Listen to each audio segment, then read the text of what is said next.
ఈరోజు గాంధీ భవన్లో పిసిసి అధ్యక్ష పదవి బాధ్యతలు చేపట్టే సందర్భంగా రేవంత్ రెడ్డి గారు మాట్లాడిన భాష ఏందండి? ఆయన ఎన్ని అబద్ధాలు మాట్లాడిండు, నా గురించి పట్టుకొని ఏం భాష మాట్లాడిండో మీరందరూ కూడా చూశారు.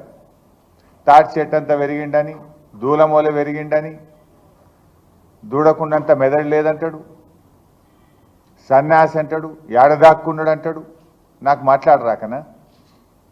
నాకేమో కొంత మర్యాద సంస్కారము ఎక్కడో అడ్డం వస్తూ ఉన్నాయి. నాకు అనరాదా? తాటి చెట్టు అంతా పెరిగినావంటే నువ్వు లిల్లీ పుట్టంతా లేవు అని నాకు అనరాదా? ఏంది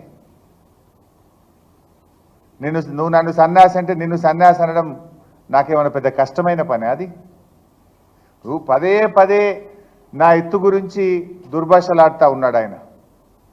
ఇప్పుడు నేను అనేది నా ఎత్తు మీద నీకెందుకయ్యా అంత ఈర్ష?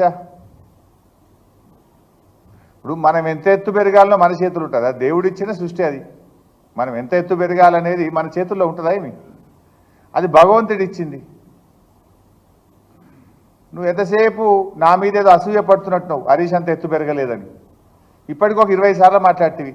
ఏదో పోనీలే పోనీలే ఎందుకు పట్టించుకోవాలని నేను అనుకుంటున్నా. ఇప్పుడు నా గురించి ఎంత తిట్టినా, నా ఎత్తు గురించి నువ్వు ఎంత మాట్లాడినా, నువ్వు ఎంత దానిలాడినా ఇప్పుడు నా అంత ఎత్తు నువ్వు పెరగలేవు. అయిపోయింది నీ పని, నువ్వు పెరగలేవు, నువ్వు గంతే ఉంటావు. నా ఎత్తు గురించి ఆలోచించడం మానేసి రైతుల గురించి ఆలోచించండి ముఖ్యమంత్రి గారు. నేను పొడిగే తెలంగాణ ఉద్యమం నన్ను ఇంకింత పొడుగు చేసింది. కానీ నువ్వేంది?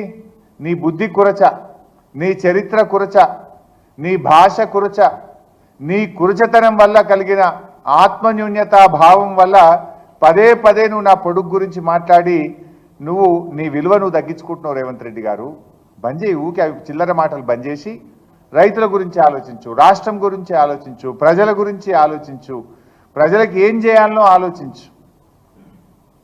నేను తాటి చెట్టు అంతా ఎదిగినా అని మాట్లాడుతున్నావు. అవును ఎదిగిన, తప్పేమున్నా? దేవుడు ఇచ్చిండు నాకు.